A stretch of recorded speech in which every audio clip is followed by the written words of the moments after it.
Well, I think it would have been very difficult not to speak, Jim, because, you've played 3 Premier League games. You've been beaten 5-0. You've been beaten 2-0 by, a London rival in Chelsea, and you lost to 2-0 to Brentford, who are a team who were promoted from the Championship last year. So I had to speak. So I think you have to speak, and you're trying to explain your situation. We talked about Stephen Kenny earlier and about how he's having to explain himself as a manager and this pathway. Now, it's very unconvincing, isn't it, Arsenal? I look at them in a similar way, in some strange connection with Ireland, is that I'm now more confused about Arsenal than I've ever been, because they just look like a team that's going backwards more than forwards. And their performances have been pretty dreadful. But, we all knew that they'd get beat at City, but did we think they'd get beat 5-0? If you get a player sent off, it doesn't help, does it? Yeah, it doesn't. It doesn't help, Simon. But that in itself, and I said this on the day of the game, but is that you can go to 10 men and you can still see out a game in a manner that Chelsea did a few hours later against Liverpool, and that didn't help the situation. But Chelsea are a better side with better players. Of course, as a matter of course, and they've got a better disposition right now. I think Edu was right to face up to the press. Yeah. I think he's not something they would prefer him to do, I suspect, because they'd like to make decisions and people watch their decisions unfold in front of them. But I think given the nature of the pressure that's building on Arsenal, Manchester United, on Arsenal, and the style of play and the constant, seemingly endless train of thought which says buying characterless players, replicating the same problems. Doesn't matter who we buy, we still have a lack of gumption, a lack of leadership. We hear the same thing being said about Arsenal now for God knows how many years, and yet we're hearing the same thing being said now with a different generation of players. I think a lot of what he said was meaningless. I think the observations that were made about him, that he has a very good scouting network in Brazil, but not one in, or he's very experienced in signing Brazilian players or players from South America, but not necessarily players from Europe, is silly, because he'll have a good scouting network in Europe, and someone like Edu is as good as his scouting network and as good as the decisions that he makes off the back of it.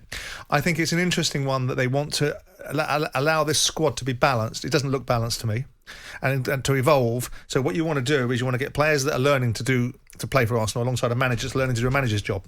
Well, you're putting yourself in a very invidious position because you haven't got an experienced manager. He's learning his trade whilst you're bringing in players to fit a profile that will take some time to develop. And if you're an Arsenal fan, if you want the luxury, if you're given the luxury, and if you can buy into the luxury that Edu seems to think he has, which is there at a time where I can see a squad being balanced, like this is all being built for the future.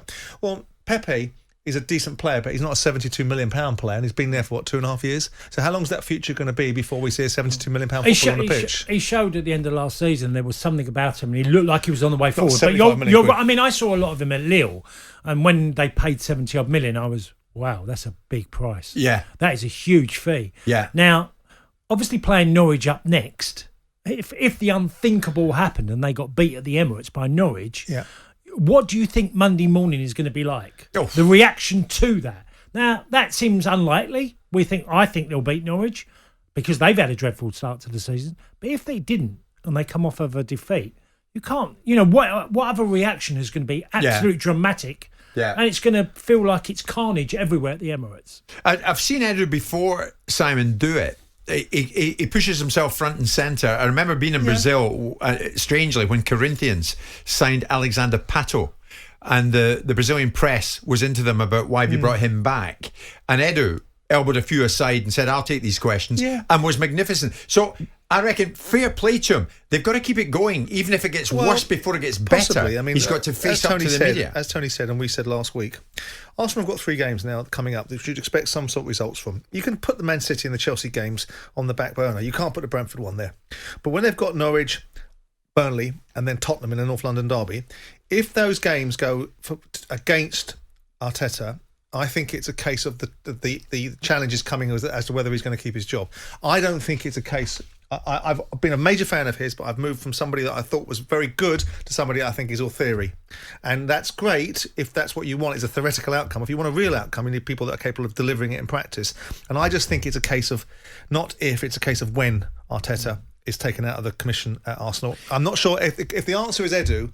I'm not sure what the question is, because I don't think he's an operator that's anywhere near the level of operators across the other teams that are in the places and spaces that Arsenal are trying to get towards. See, what a terrible habit I've seen of Arsenal, what they do when they haven't got the ball, is they literally get everybody behind it and do it in deep areas. So it's just inviting pressure all the time. And then not defend it properly. And they don't have anybody. They haven't had defenders. I mean, I used to criticise. I remember looking back at an article I did from a number of years back.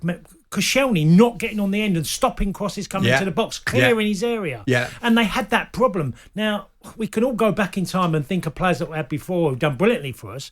But if you can be beaten by just a long throw and it bubbles up in your area and someone just heads it in... Big questions to be asked. You have to take responsibility. And in a sentence, Tony, do you think, like Simon thinks, it's not if, it's when for Arteta? Well, I think if you're going to give someone as much money as Arsenal have backed their manager, there was going to be a length of time that he would get a number of games.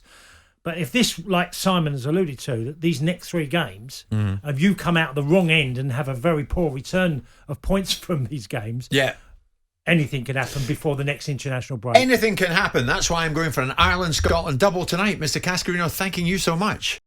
Jim White and Simon Jordan. Monday to Thursday morning, 10 till 1.